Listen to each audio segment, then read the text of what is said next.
Le Tour du Monde. Le Tour du Monde, c'est une émission d'opinion, surtout d'analyse de l'actualité sociopolitique, économique, culturelle et sportive au Bénin, en Afrique et dans le monde. Sur différents sujets, il s'agit de mieux informer pour un monde plus juste. Le Tour du Monde, c'est une coproduction de Guérit TV Monde et 3R Média.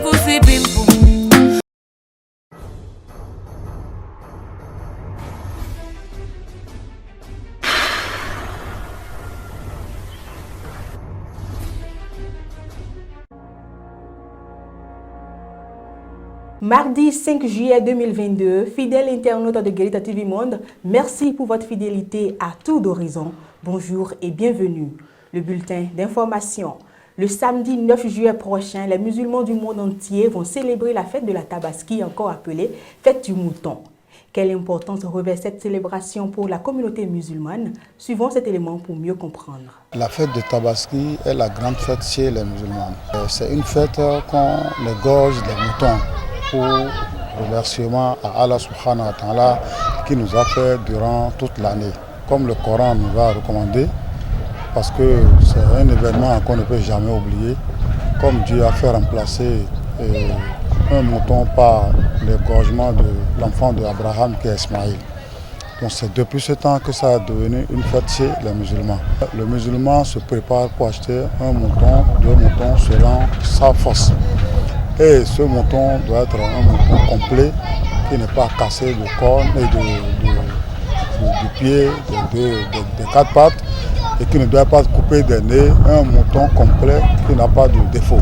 Si un musulman essaie d'acheter ça, il attend l'égorgement après la prière et ça doit être partagé sur trois. Un pour celui qui a égorgé ça et sa famille, un pour les cadeaux, les amis de service, les amis de quartier, un pour le monde. Donc c'est une fête que les musulmans doivent se préparer pour ça. Parce que c'est chaque fois, c'est une seule fois par an. Et c'est une fête de joie, une fête de bonheur. Donc c'est pourquoi on est en joie le jour-là. Mais il y a des caractères que le musulman doit se comporter avant ce jour. Même le jour, le musulman ne doit pas manger avant d'aller aux prières. On tue encore des bœufs. Les bœufs, par exemple, si quelqu'un n'a pas de moyens, 7 personnes peuvent se regrouper pour aller acheter un grand bœuf. Ils ont les mêmes bénédictions que ceux qui ont tué des moutons. Donc si on dit mouton, c'est tout ce genre de moutons. Autre élément dans ce bulletin d'information, dans la 15e circonscription électorale, le Parti Bloc républicain vient de s'enrichir de l'arrivée des militants du mouvement des jeunes pour le patriotisme, le progrès et le partage MJ3P. La déclaration officielle d'appartenance de ce mouvement au Bloc républicain a été faite ce lundi 4 juillet 2022 par son président Léopold Sédar Senghor. L'adhésion du MJ3P au Parti Bloc républicain est actée par cette remise de carte de membres au président du mouvement des jeunes pour le patriotisme, le progrès et le partage. Les résultats du scrutin ayant abouti à ce choix ont été rendus publics à la faveur de cette cérémonie. Vote pour l'Union progressiste, 12 voix. Vote pour le Bloc républicain, 18 voix. Le Bloc républicain a recueilli 18 voix pour et l'emporte donc sur l'Union progressiste qui en a recueilli 12. Militantes et militants du MJ3P, vous l'avez souhaité et exprimé lors du vote que nous avons opéré au cours de notre dernière session extraordinaire, résultat du scrutin que nous a fait notre SG tout à l'heure. Comme vous le savez si bien, et les Saintes Écritures nous l'enseignent, avant le déluge, Dieu n'a-t-il pas demandé à Noé de construire l'arche qui va sauver son peuple? Je vous montre désormais l'arche, c'est le Bloc républicain.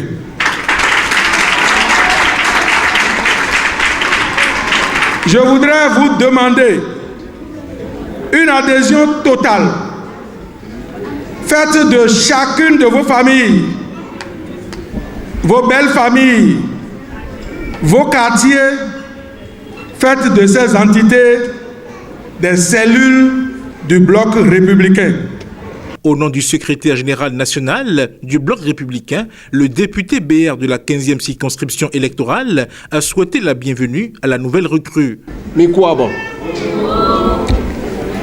Cher président du mouvement MJ3P, en décidant de rejoindre le bloc républicain, vous avez certainement été séduits par nos valeurs, les idéaux que nous prônons. Vous avez été impressionnés en vous connaissant par notre discipline, notre méthodologie de travail. Vous avez perçu, M. Léopold Arwandjinou, la forte potentialité du parti et l'espérance de chaque militante et militant. Votre adhésion doit donc nous renforcer, nous amener à atteindre nos objectifs.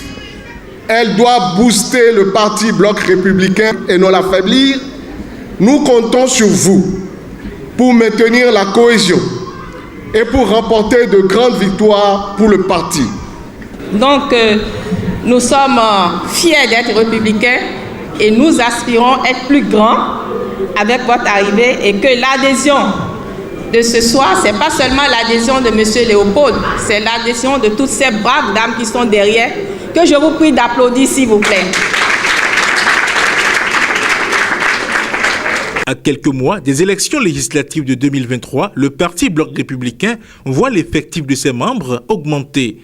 L'arrivée de Léopold Sédar Arwandjinou et de sa troupe en est l'illustration. Pour le président du mouvement des Jeunes pour le patriotisme et le progrès. Ainsi se referme la première rubrique de cette émission. Amis internautes de Guérita TV Monde, je vous laisse à présent en compagnie de Mas Gaspard Adjamossi pour la chronique du jour.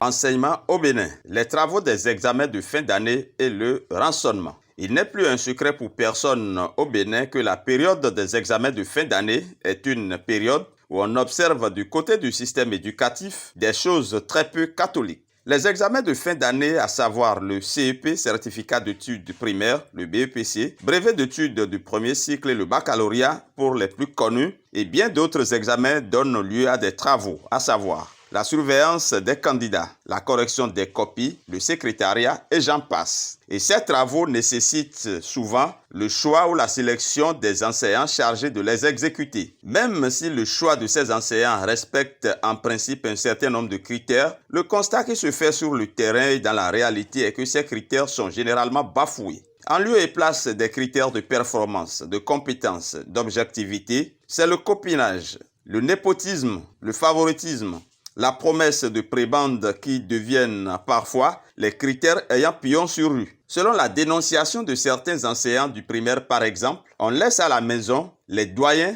directeurs d'école, quand bien même ils ont gardé le CM2 et présenté des candidats pour prendre d'autres personnes moins outillées afin de les rançonner. Ces cas de rançonnement, loin d'être une pratique isolée, sont des pratiques qui prennent de plus en plus de l'ampleur dans le système éducatif béninois. S'il est vrai qu'on ne peut avoir zéro mécontentement dans ces genres de situations où on ne peut prendre tout le monde pour les travaux des examens de fin d'année, il ne se passe pas une année où des plaintes ne soient enregistrées à voix basse ou à haute voix. N'est-il pas temps que les différents ministres des enseignements se penchent sérieusement sur ce problème pour décourager définitivement les esprits malins qui encouragent ou s'adonnent à ces pratiques? Nous sommes à l'ère de la rupture, disons-nous, souvent, où certaines pratiques malsaines n'ont plus cours. Mais apparemment, celle-là a la peau dure et prospère allègrement au vu et au su de tout le monde. Selon les confidences et informations que nous avons pu obtenir, pourtant, les critères pour participer à ces différents travaux sont bel et bien définis et très clairs. Et pourquoi ces critères ne sont-ils pas parfois respectés? Rançonner un pauvre enseignant du primaire jusqu'à hauteur de 30 à 40 000 est un crime contre l'enseignement. Des milliers d'enseignants de tous les ordres d'enseignement subissent chaque année cette injustice en silence ou par peur des représailles. N'est-il pas temps que le gouvernement et tous les acteurs du système éducatif se donnent comme défi de mettre un terme à cette situation malheureuse de rançonnement dans l'enseignement? Merci à vous, Mas Gaspard Adjamossi, pour cette chronique. C'est le moment pour nous de marquer une courte pause pour aller au service commercial. Envie envie de diffuser vos spots publicitaires pour impacter plus vos cibles? Chers annonceurs, votre télévision en ligne Guérite TV Monde vous propose des espaces sur ses meilleures émissions, à savoir Au téléphone, Tour d'horizon, Ça parle femme, la vraie version. Pour plus d'informations, contactez le service commercial au 00229 91 19 10 10. Guérite TV Monde, le leader de Web TV. De retour du service commercial, nous recevons pour vous Armand Chaloogou dans le forum de discussion. Armand Chaloogou, bonjour. Oui, bonjour à vous, Fauzia Sefou. Armand Chaloogou, forum de discussion de ce mardi 5 juillet, on parlera du recrutement des aspirants au terrorisme. Armand Chaloogou, c'est chaud au pays. Les jeunes sont appelés au terrorisme. Quelle est votre réaction? Oui, merci Fauzia Sefou. Il faut dire que la situation est très préoccupante parce que depuis novembre dernier, le Bénin est donc la cible des attaques terroristes. Notre pays subit donc des assauts et face à cette situation, il faut dire que le gouvernement n'est pas resté pieds et poings liés. De nombreuses actions sont menées en vue de contrer donc le terrorisme. Et vous savez, il y a déjà pas mal d'attaques et les forces de défense ont su riposter. Et à l'allure où vont les choses, les terroristes se sont rendus compte que le Bénin est en train de prendre des mesures idoines pour pouvoir les contrer. Alors, il va falloir trouver une autre stratégie. Alors, je pense que l'option qu'ils ont faite, c'est de recruter donc des combattants civils parce qu'il y a des jeunes qui errent, qui se pavanent, qui se promènent dans les rameaux, qui n'ont rien à faire et qui pouvaient donc leur venir en renfort parce qu'ils se sont dit, ils se sont sentis fragilisés en quelque sorte. Alors, pour pouvoir se ressourcer, il va falloir donc aller chercher parmi les jeunes dans les rameaux. Et aussi, il faut dire qu'il y a des jeunes qui sont candidats à cette aventure, c'est-à-dire qu'ils veulent faire du volontariat. C'est vrai que certains seront recrutés, ils seront payés, mais il y a d'autres qui sont des volontaires, qui sont prêts donc à accompagner les terroristes dans leur vision et qui sont donc prêts à épouser leur idéologie. Il y a aussi des pressions qui sont exercées sur d'autres jeunes. Il y a des jeunes qui sont naïfs et qui, sous la pression, les influences donc, des terroristes, eux-mêmes, ils se font enrôler. Et bref, Fauzia Sefou, c'est pour vous dire que la situation est vraiment préoccupante. Le Bénin est en train de prendre des mesures. Les assaillants, pour ne pas dire les terroristes également, ne veulent pas démordre. Armand Chaloogou, à en croire vos propos, nous avons plusieurs sortes de jeunes. Il y en a ceux qui sont déjà prêts et il y en a ceux-là qui sont naïfs. Il y a ceux-là qui veulent aussi aller. Il y a ceux-là qui sont recrutés. Qu'est-ce que vous pensez qu'on peut faire? Qu'est-ce que vous pensez que le gouvernement peut faire face à cette jeunesse-là, surtout désœuvrée, à qui on fait des promesses? Oui, vous savez, Fauzia Sefou, ce n'est vraiment pas facile. On dit souvent que ventre affamé n'a point d'oreille. Donc, vous imaginez un jeune qui est donc en train de souffrir, un jeune qui est déjà atteint jusqu'à la moelle épinière par la souffrance. Lorsqu'on va lui proposer, par exemple, 100 000 francs pour l'enrôler dans ce groupe criminel, il ne va donc pas hésiter. C'est vrai qu'il y a beaucoup de sans-emploi dans le pays, il ne faut pas se voiler la face, mais le gouvernement n'est pas resté les bras croisés face à cette situation. Il y a donc des projets qui ont pour ambition, pour vision, donc de permettre aux jeunes de rompre avec le chômage. Et il va falloir donc que le gouvernement puisse poursuivre dans cette lancée, parce que sinon, qu'on le veuille ou pas, beaucoup de jeunes vont donc mordre à l'appât, parce que On peut leur promettre jusqu'à 200, 300 000 francs et au-delà. Et vous savez, quelqu'un qui a des difficultés peut-être à manger avec sa femme et ses enfants à la maison, un jeune de 20 ans, de 25 ans ou de 30 ans et environ, il ne va pas donc hésiter à accepter l'offre. Et ce serait dommage parce que dans ce cas-là, il serait donc très difficile d'enrayer, de faire face au terrorisme. Armand Chalogo, le gouvernement a commencé les sensibilisations et c'est à travers un communiqué passé en boucle sur les chaînes. Est-ce que vous pensez que ça suffit? Oui, merci Fauzia Assefou. Je pense que, comme vous l'avez dit, le ministre de la décentralisation et son homologue de l'Intérieur, lorsqu'ils ont eu vent du recrutement des combattants civils dans le cadre du terrorisme, n'ont pas hésité à monter au créneau et à travers un communiqué, ils ont donc essayé de dissuader les populations. Ils ont donc mis en garde les populations, surtout des hameaux de la frontière septentrionale avec le Burkina Faso, où le mal sévit actuellement. Et il faut dire que cela ne suffit pas. Cela ne suffit pas parce qu'il ne suffit pas de dire aux personnes étrangères, sinon aux étrangers qui viennent dans ces villages, dans ces hameaux, de se déclarer, de s'annoncer auprès du chef de village ou au commissariat le plus proche. Il ne suffit pas de demander donc à la population d'aider les forces de défense à donc lutter contre le phénomène. Je pense qu'il va falloir faire un travail de terrain.